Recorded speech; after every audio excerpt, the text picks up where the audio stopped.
ಇತ್ತೀಚೆಗೆ ಗದಗ ಜಿಲ್ಲೆಯ ರೋಣ ತಾಲೂಕಿನಲ್ಲಿ ನಡೆದ ಪಿಡಿಒ ಮುಕ್ತಂ ಹುಸೇನ ಕರಡಿಗುಡ್ಡ ಅವರ ಆತ್ಮಹತ್ಯೆ ಪ್ರಕರಣ ಸೇರಿ ಹಲವು ಬೇಡಿಕೆ ಮುಂದಿಟ್ಟು ರಾಜ್ಯ ಪಂಚಾಯಿತಿ ಅಭಿವೃದ್ಧಿ ಅಧಿಕಾರಿಗಳ ಕ್ಷೇಮಾಭಿವೃದ್ಧಿ ಸಂಘ ಸಚಿವ ಪ್ರಿಯಾಂಕ್ ಖರ್ಗೆಗೆ ಮನವಿ ಮಾಡಿದೆ.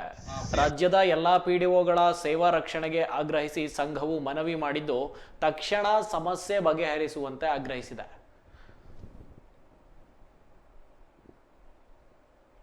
ಗದಗ ಜಿಲ್ಲೆನಲ್ಲಿ ಮಕ್ತಮ್ ಹುಸೇನ್ ಕರಡಿಗುಡ್ಡ ಅಂತಕ್ಕಂಥವ್ರು ಇವತ್ತಿನ ದಿನ ಆಕ್ಚುಲಿ ಮಂಗಳವಾರ ದಿನ ಆತ್ಮಹತ್ಯೆಗೆ ಶರಣಾಗಿದ್ದಾರೆ.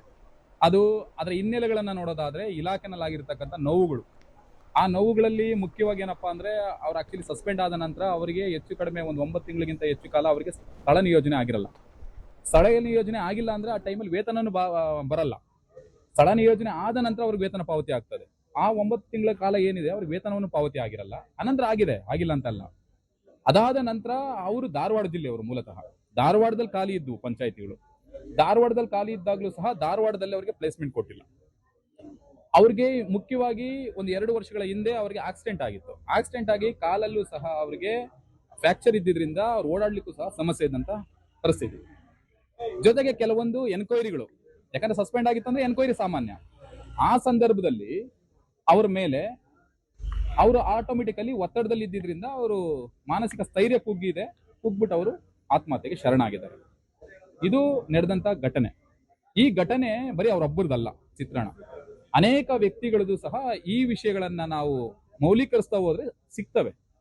ಯಾಕಪ್ಪ ಅಂದ್ರೆ ಇವತ್ತಿನ ದಿನ ನಮ್ಮ ಇನ್ನ ಕಮಿಷನರೇಟ್ ಆಯುಕ್ತಾಲಯದಲ್ಲಿ ಇನ್ನು 20ಕ್ಕೂ ಹೆಚ್ಚು ಕೇಸ್ಗಳು ಸಹ ಪ್ಲೇಸ್ಮೆಂಟ್ ಇಲ್ದಿರ್ತಕ್ಕಂಥ ಪರಿಸ್ಥಿತಿ ಇವತ್ತಿನ ದಿನ ಇದಾವೆ.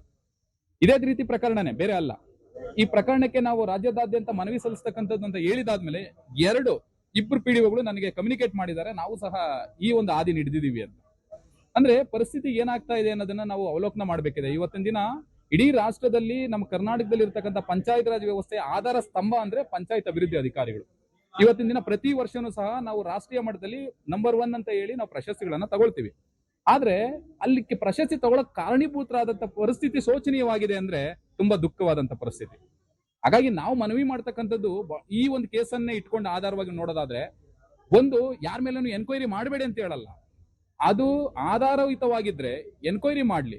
ಅದಕ್ಕೆ ಒಂದು ಕಾಲಮಿತಿ ಇದೆ. ಆ ಕಾಲಮಿತಿ ಒಳಗಡೆ ಎನ್ಕ್ವೈರಿ ಆಗ್ಬೇಕು. ಜೊತೆಗೆ ಅವ್ರು ತಪ್ಪಿತಸ್ಥರಂದ್ರೆ ಅದಕ್ಕೆ ಏನಿದೆ ಕಾನೂನು ರೀತಿಯಲ್ಲಿ ಕ್ರಮ ಆಗ್ಲಿ, ಬೇಡ ಅಂತ ಹೇಳಲ್ಲ. ಕೆಲವೊಂದು ಕ್ಷುಲ್ಲಕ ಕಾರಣಗಳಿಗೆ ಎನ್ಕ್ವೈರಿ ಆಗ್ತವೆ, ಎವಿಡೆನ್ಸ್ ಇದ್ರೂ ಸಹ ಎನ್ಕ್ವೈರಿಗಳಾಗ್ತವೆ, ಸಸ್ಪೆನ್ಷನ್ ಆಗ್ತವೆ. ಅದು ನಿಲ್ಬೇಕು. ಜೊತೆಗೆ ಸಸ್ಪೆನ್ಷನ್ ಆಗಿದ ತಕ್ಷಣ 6 ತಿಂಗಳೊಳಗಡೆ ಮ್ಯಾಕ್ಸಿಮಮ್ ರೂಲ್ಸ್ ಎಲ್ಲ ಪ್ರಕಾರ ಇರೋದು ಸಸ್ಪೆನ್ಷನ್ ಆಗಿ ಪ್ಲೇಸ್ಮೆಂಟ್ ಆಗ್ಬೇಕು, ರಿವೋಕ್ ಆಗ್ಬೇಕು ಅಂತ. ಆದ್ರೆ ಆ ಪರಿಸ್ಥಿತಿ ಇವತ್ತಿನ ದಿನ ವ್ಯತ್ಯಾಸ ಆಗ್ತಿದೆ. 8 ತಿಂಗಳಾದ್ರೂ ಆಗ್ತಿಲ್ಲ, 9 ತಿಂಗಳಾದ್ರೂ ಆಗ್ತಾ ಇಲ್ಲ. ನಾನು ಏನೀಗ 20 ಪ್ರಕರಣಗಳು ಹೇಳ್ತಿದ್ದೀನಿ, ಅವೆಲ್ಲ